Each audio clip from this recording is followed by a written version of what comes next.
for the people that just don't know, how long have you, been working for HISD or just sort of been in the school system in general? So this is my 14th year in education. I started out in Tennessee as a teacher, moved to Houston, Texas. Woohoo, cried the whole way here, but I love it now. Okay. And I decided to go into the urban education because I came from rural. So I wanted to try something different, Okay. truly work with kids that needed me. So worked at a school in HIC. It's a international baccalaureate school, linear. And Okay. then moved into an assistant principal position at Pershing, and then now elementary. So my main background's middle school, which is where I feel most confident, but over the last couple of years growing in elementary. So I kind of a little bit understand both worlds, which is nice. So anytime parents have questions, I can grow into both worlds. Okay. So Awesome. So you've just been exposed to pretty much every age group. it feels like it. My next age group I've got to do is high school. So maybe in a Okay. couple of years, we'll see. We'll see. Okay, cool. So I am definitely one of those like cliche dumb dads where I don't, when it comes to schools or schooling, what's good, what's bad. I don't know where to start, what to look for. I get overwhelmed. It all just seems like, when I try to think about my own childhood, like I went to public schools, I went to Pershing, for example. Love Um, it. and in hindsight, you know, I definitely went to some schools, especially elementary schools that I know now were not good schools. So like, at the time I wasn't But ready. you had no clue as a kid. Right. And now as an adult, I still kind of have no clue. And that's definitely something that people, they ask me constantly, but that's just not my area of expertise. So what advice would you give to any parent in general, or just anybody thinking about schools, as far as how do you look for a good school? How do you judge a school? What's good and I think anytime if I were never in my shoes, but I know what I know. I think one of the biggest things parents can do, especially when looking in housing and you're starting to look at the schools, they offer school tours everywhere. Okay. Uh, I think just attending a school tour from time to time, getting on the websites, it is oftentimes mandatory that websites are constantly updated so that you're seeing what's happening on schools. I think something that you can look at are the programs. You Okay. know your child best, and as you're going to buy a home in a school zone and knowing if it's good, sometimes what you think is good isn't good for your kid. Okay. Um, and so there's, what is the size of the school? How many kids are in the class? What is the average year of teacher experience at a school? Meaning, do you have teachers that are, 2 or 3 years average experience? That's telling me that maybe there's a lot of turnover. Why is there turnover?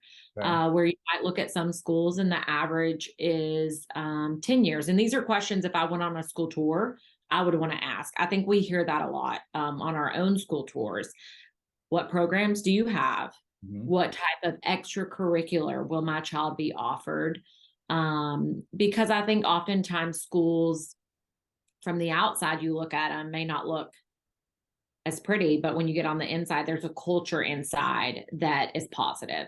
And Okay. so experiencing that yourself by going into the school, PTA meetings, for example, you can go to any PTA meeting. And so I think going to a PTA meeting and saying, does this feel like home? Okay. You want to feel at home when you walk in a school. And I think that too often parents don't take advantage of the open doors that schools offer. Okay. So, So like physically going through there, exposing yourself to, like you said, the culture, the people, the yeah. teachers, just getting in there and asking questions like at the facility. Yes. I mean, when you're walking that school, do you see student workup? Do you see students smiling and having fun in class? I think that's important because it shows that the school has a culture of including everyone in the community. And if a school doesn't invite parents in, maybe that's not the best fit Okay. because you're not letting me into that school and I want to be a part of it. Yeah. So I think that's really important. Okay, cool. So that's a good segue into my next question. So it's kind of a two-parter, but let's say, well, I'll skip that part. So then knowing that, right, you're telling people go to the school, take the tour, talk to these people directly, feel it for yourself. what about school rating websites? Like, are these misleading? Are these helpful? If I'm at a state and I'm trying to make a decision to move here and I don't have the ability to really tour the school, like, are those websites worth visiting? So if I were to go back home to Tennessee, if I moved back home, first thing I'm going to do is look at school ratings. They do matter. I always say follow the numbers. Again, and I can share my screen with you in just a minute. It's oftentimes what you're going to see is achievement, meaning how are students doing academically in a percentile ranking. You're going to see things like what we call closing the gaps. So students that are of minority or students that come from economically disadvantaged homes, how many of those kids are still performing at the same level of as their peers that maybe are coming from better backgrounds, I should say. And so schools are required to make sure that those kids get the same education. And so we call that closing the gaps. And the two of those things are what create a score for students, or for schools, I should say. So the A, B, C, D ranking. There's an entire equation that the states come up with that I could not even remotely figure out myself. Okay. But I think that it is so important to look. But I also want to say, look at longitudinal data. So when we go to this website, I'll share with you in just a minute. I can go ahead and share that with you. When you look at longitudinal data, it's also saying, are the schools making change? Are they making growth? Were they a C 2 or 3 years ago and now they're a B? Because then you start to see, okay, this is trending and there's something good coming from this school. And when I think about my own house value, I am like cheering on my neighborhood school because I want my house value to go up, right? Like that's what I want out of my own property. You look at the land value where I work here at Oak Forest Elementary versus where I am, and it's a very different value. And the biggest reason is the school, Right. if you think about it. Yeah. And so it's so important that you start to look at trends of schools that were D's that are becoming C's, that are becoming B's, because that means that the community is rallying around, and it just takes a network of people who want to be that voice for the school and make the changes. And so, yes, look at the accountability because it does matter, but also look at the longitudinal of that accountability. So for example, let me see if I can share my screen. So parents in Texas, if they were moving here, should be able to. If you can't for some reason, let me know. But if anything, you can just send me the link. yeah. I splice this up. I can just drop it in the comments. I don't have the access to do it, but you can go to TEA, TEA to accountability, and you can look up any school. Okay. So you type in the school, you click the school year. Right now, for some reason, the state has not released the school year from last year. There's some things going on with politics that some judges have put some orders to pause the release of the scores, but just based on previous years, you can get an idea of where the schools are going. So I do think they matter. Awesome. That's good to know. Yeah. Okay, cool. So last two questions. What is something you think kind of gets over, and this is again from parents looking to these schools trying to figure out what's going on and judge it, right?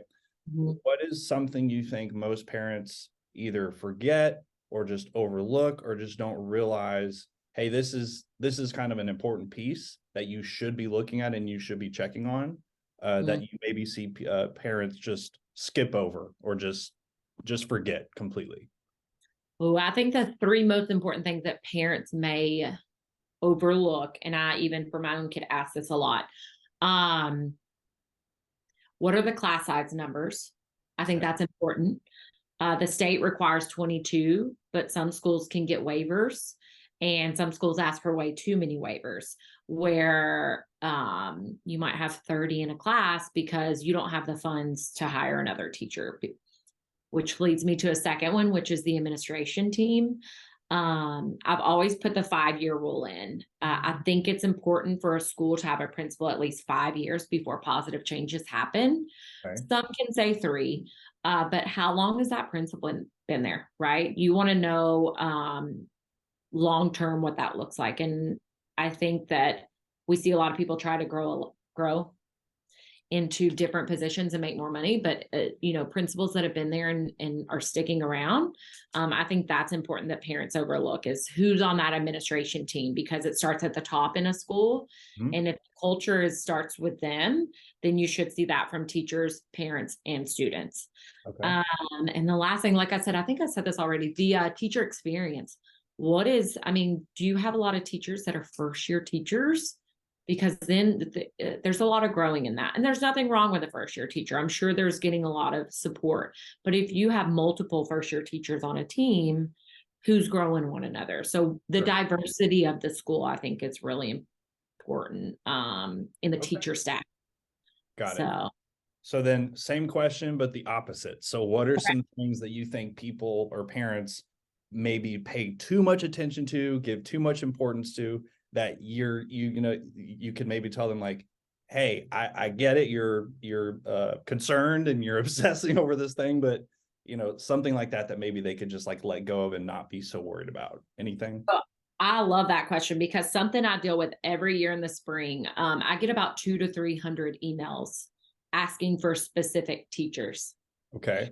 And it's something that parents need to recognize, is that these kids, they know their kid in the house, but do they know how their kids truly interact with the 20 other kids in a classroom? Sure. What are their personalities? What's their leadership style? And I think something teachers do a really good job of is creating classes the next year, right? And they look at so many different things, their social needs, emotional needs, academic needs, and they create these balance of classes. And we have parents who listen, or they overblow a lot of the situation because they're listening to their friends on text messages or whatever it may be, saying, oh my God, this teacher's the best. We want this teacher. But there might be a really good teacher that isn't as well known, or maybe she's newer to that school, that's way better fit for your kid. And so I think something that parents oftentimes do is they listen to the too many other people without, again, scoping it for themselves, and then just trusting the school to make a decision that's best for their kids, because they're in it every single day. Yeah. So Okay. I love did I answer that? I'm like, did I answer that? No, Okay. that's perfect. And I feel a lot less dumb after after hearing you talk. So if I feel that way, I'm sure anybody who hears this or sees this is gonna feel that way. Okay. And yeah, you're good. That was it. Quick and easy. Sweet. I like it. I think something else just to kind of look for lastly is just, as you start to think about schools, especially in HISD right now, not all schools are experiencing what the media is showing, right? Okay. And so really listening to going to the school and seeing for yourself. Yes. That's like my final words, because I think oftentimes media portrays things a little differently than what's actually happening. And so just go to the school, see what's happening. Something I say all the time. So in other words, ignore the headlines and talk to somebody local. And talk to someone local all the time. Perfect. Amy, thank you so much. Have fun here telling me. I think people need to hear this kind of stuff. So I agree. Especially when you're looking for moving from a different place or whatever it may be, like it's important to hear from someone local. So I agree. And I'm just so grateful that you took the little bit of time to do this. Thanks for having me. Yes, ma'am. And I'm sure I'll see you soon.